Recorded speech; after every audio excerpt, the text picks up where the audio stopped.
Hey y'all, hey, it's your girl Nadi, aka Queen Goddess Hope. I'm coming to you today with a personal and touchy, possibly a trigger warning of a topic, which is going no contact with a parent.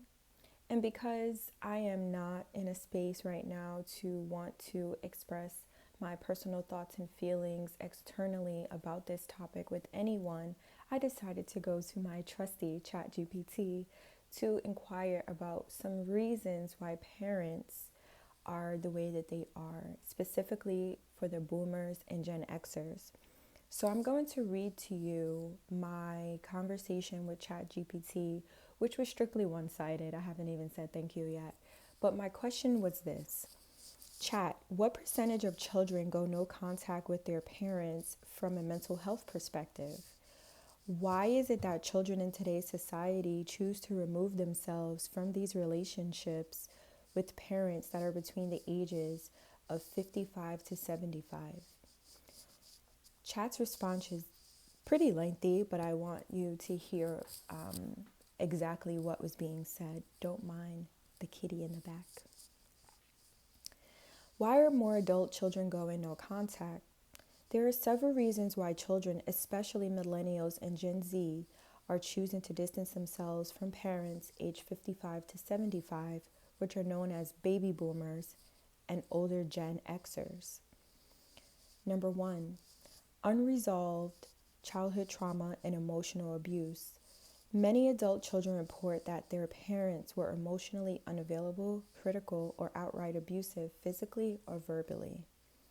Parents from older generations are often followed a tough love or authoritarian style, which many now see as emotionally damaging. Number two, lack of accountability and gaslighting. Some parents refuse to acknowledge past harm or apologize for their actions.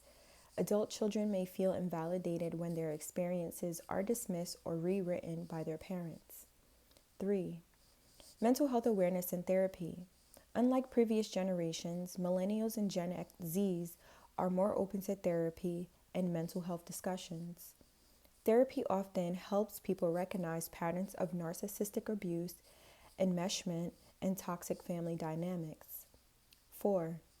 Different values and beliefs. Political, social, and religious differences can create unbridgeable gaps, especially in today's polarized climate. Issues like LGBTQ, identity, racial justice, feminism, and mental health advocacy often lead to generational clashes. 5. Emotional boundaries and self preservation. Previous generations emphasized family loyalty at all costs, while younger generations prioritize mental and emotional well being. Setting boundaries or going no contact is sometimes the only way to break cycles of dysfunction. 6. Narcissistic or controlling parents. Many who go no contact describe their parents as narcissistic, emotionally neglectful, or manipulative. Helicopter parenting, enmeshment, or controlling behaviors push children to reclaim their independence. 7. Financial and economic shifts. Some parents guilt trip their children about not providing financial support or demand too much help in return for past sacrifices.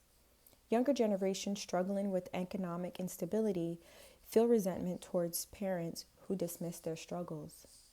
In conclusion, a cultural shift towards self respect.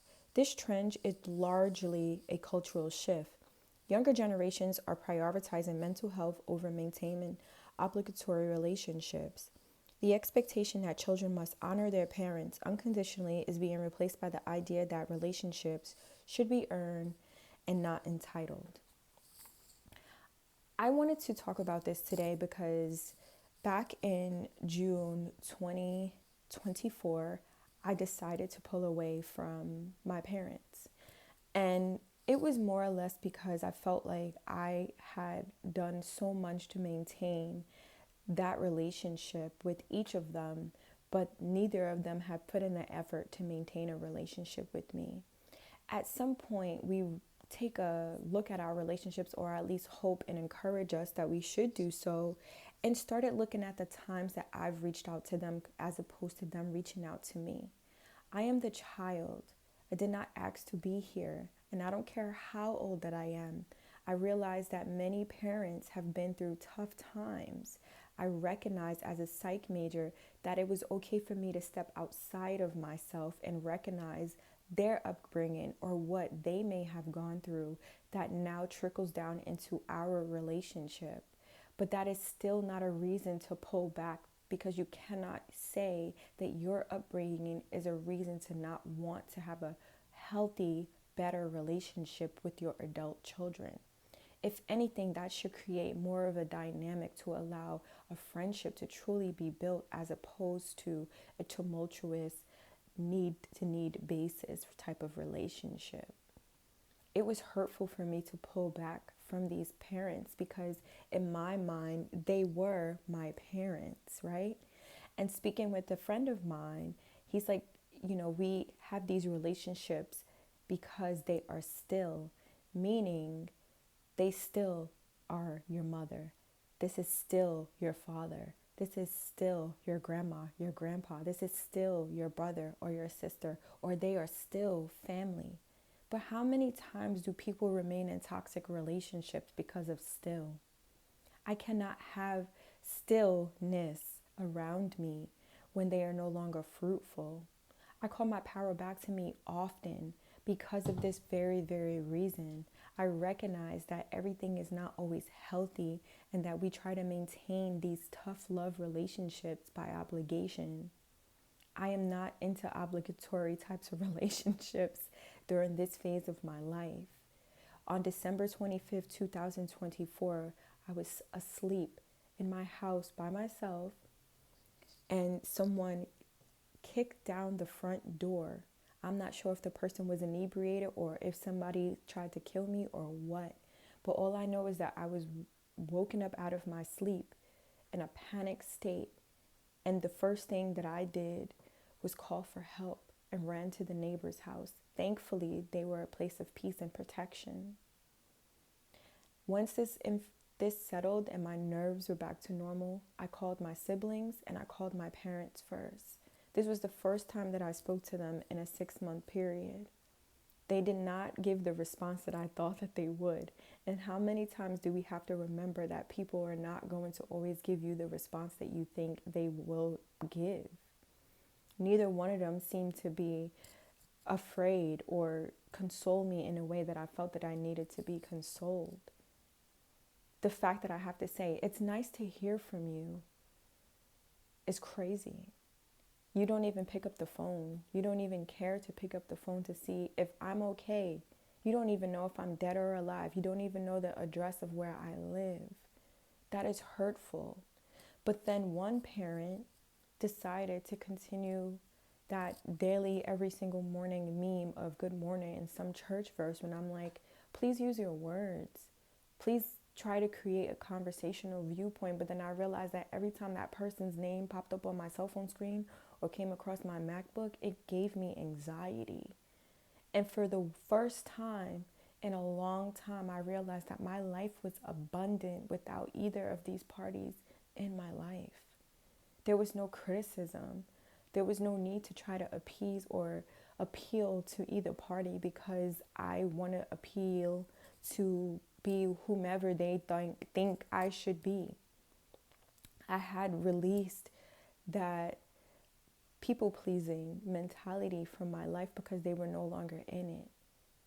And as soon as I gave them an inch, they took a mile, and I just was not happy. All of a sudden, I stopped contact creating. All of a sudden, my mood shifted. All of a sudden, I felt sad and depressed, and I had no idea why. And it was because this person's name coming across my screen made my nerves bad. And every time that I think that I'm healing some type of childhood trauma, I'm not, because there's no reason why that name should trigger some type of internal response. And all that means to me, there are things that happen in my life that I'm still completely unaware of that warrant that type of response. So me asking ChatGPT today, what does removing myself from my parent stem from? because that's basically what I'm asking. I'm asking for clarity as to why I want to shift my personal relationships with people who brought me into this world to a no contact type of relationship. That hurts us as kids just as much as it may hurt the adults. But I bet you that there are mental health professionals, there are healthcare professionals, caregivers, and nurses who probably see these people in hospitals by themselves based upon those toxic relationships that they have continued to nurture and push forth with their children their entire lives.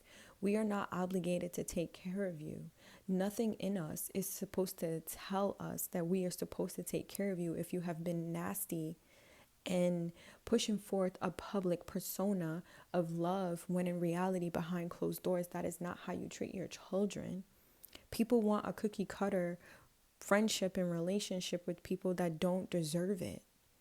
It is okay to call your power back. I often call my power back from all four corners of the earth in any galaxy, realm, universe. I call my power back to me because you cannot thrive off of my good energy. You cannot thrive off of my accolades and the person that I've built up myself to be. You cannot call me a liar or pretend that I'm creating a facade to be appealing on social media when that is not the case. I am very transparent with my life. I don't care. People have talked about me for years. I don't care. It does not bother me. Because when you don't have that love and support and strength from the people who birthed you, you don't care about what other people think about you. I called in my soul family, and I know who those people are. It is okay to call your power back and become free. And this is exactly why I started the brand Free as Fuck, because I needed to release myself from childhood trauma that unfortunately stemmed from environments and people that have called themselves friend and family. Do not remain in still relationships. Become what I call free as fuck. Peace.